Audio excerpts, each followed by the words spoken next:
Be ready. 5 seconds.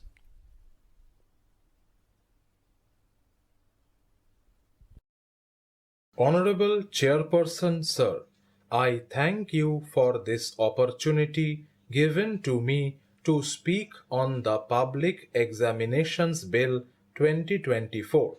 This is quite an interesting bill that the Government of India has brought into this Parliament. I understand that the government has seen through all the setbacks that have happened in the previous years.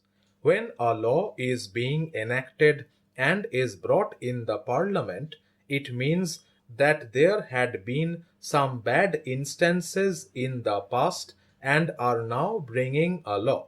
One big scam that even shook entire India was the Vapam scam that brought the nation to the foot and wanted to ask what happened, when did it happen, how it happened, and who all were involved in it. The government was silent at that time.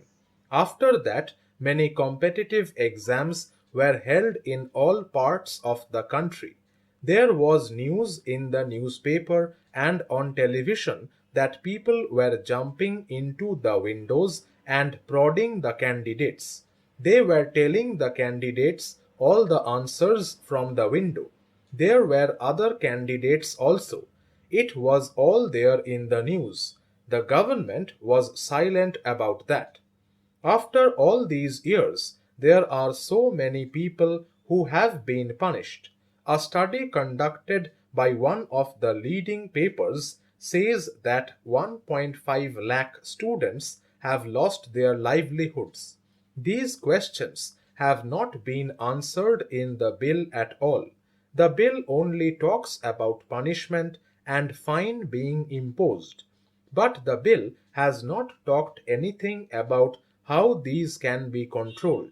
The problem may be of language also, but the government of India is very stubborn on the language policy where the exam has to be held in Hindi only. In regional areas, many of the candidates are from the state boards and they are not proficient in Hindi. They are not able to answer these questions in Hindi. Therefore, the chances are less for them to pass the exam. The government of India should have a policy to open training centers for the candidates. The government has not done anything about that. The government has done nothing. It has not been addressed or discussed here. The students who are from government schools, government colleges, or private universities get exchanged at certain intervals so that even the students from the government institutions are also getting the same kind of value addition in courses. In such a way, they can go for the competitive exams also. Therefore, the well-being of the candidates is being taken care of. They fairly perform in the exams. The government constituted a committee. The states have not been consulted. The states are not being involved in these committees. An arrest can be made with a warrant and a bail will not be a matter of right. To summarize my submission to this august House, I request the Government of India to break this barrier of language. This is number one. Secondly, please involve the states. Encourage the states. Give them the required funds so that all the students from the states will be able to participate in all these kinds of competitive exams. Thirdly, please involve the states. The involvement of the state should be there when the committee is constituted. So, at the end of the day, the fear of the students has to be removed and only then fair and correct exams will happen. If you take the Western countries, whenever you go, these are not there. With these words, I summarize my speech. I request the Government of India to look into this and involve the states for the investment. Chairperson, sir, thank you very much for giving me this opportunity to speak on this bill out of turn on my request.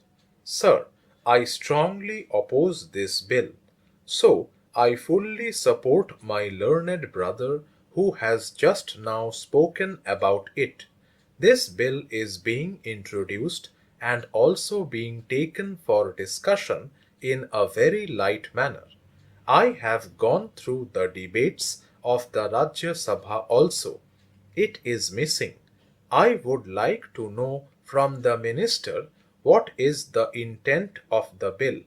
In the name of ease of doing business and in the name of ease of living, you are taking away the entire federal principles of the country, the Constitution.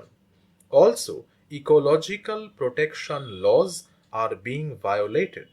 That is the reason why I strongly oppose this bill. This is a very simple way in which it is being introduced, but its impact will be very high. If you go through the history to know why this law was enacted, it is very clear that on the basis of the United Nations Conference on the Human Environment held in the year 1972, three acts were enacted: Water Act, Air Act, Environment Act. Those were the landmark legislations the Parliament had passed subsequent to the independence and subsequent to this conference. They have passed resolutions. I would like to know from the minister when these resolutions were passed. Normally, this comes in the statement of objects and reasons. Politically, I would like to know about it. It is not there in the file. It is not there in the record. It is not there in the statements of objects and reasons. I am opposing this bill on two counts. The first one is that the principles of federalism are violated, and second one is that the laws are being violated. Now, the whole world is sensitive to ecological protection. Strong demand is coming from the public to have stringent laws so as to protect the nature as well as to meet the requirements in future.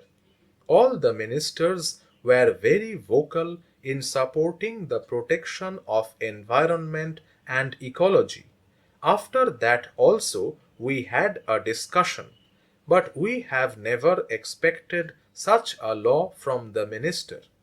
Global warming and climate change are the hot topics for discussion in forums. In the United Nations Framework Convention on Climate Change Conference, all the nations, including India, took pledge to mitigate carbon emission. We have decided to reach zero carbon emission stage and we are planning our programs to achieve that target. Even the Prime Minister has made a very specific statement where we are committed to have zero carbon emission and the programs are being planned. Carbon emission can be abated by mitigating the pollution, both water pollution and air pollution. Both water pollution and air pollution are having their own impacts on the carbon emission. There is no doubt about it. But it is surprising to note that the government is coming up with a legislation to dilute the law relating to the prevention and control of water pollution just to satisfy the interest of the industry in the name of ease of doing business. So, if you go through the entire legislations, particularly during the time of NDA government of the last 10 years, almost all the legislations are in the name of ease of doing business. Forest Conservation Act Wildlife Protection Act and the Water Act have already said that these are all the landmark legislations of independent India.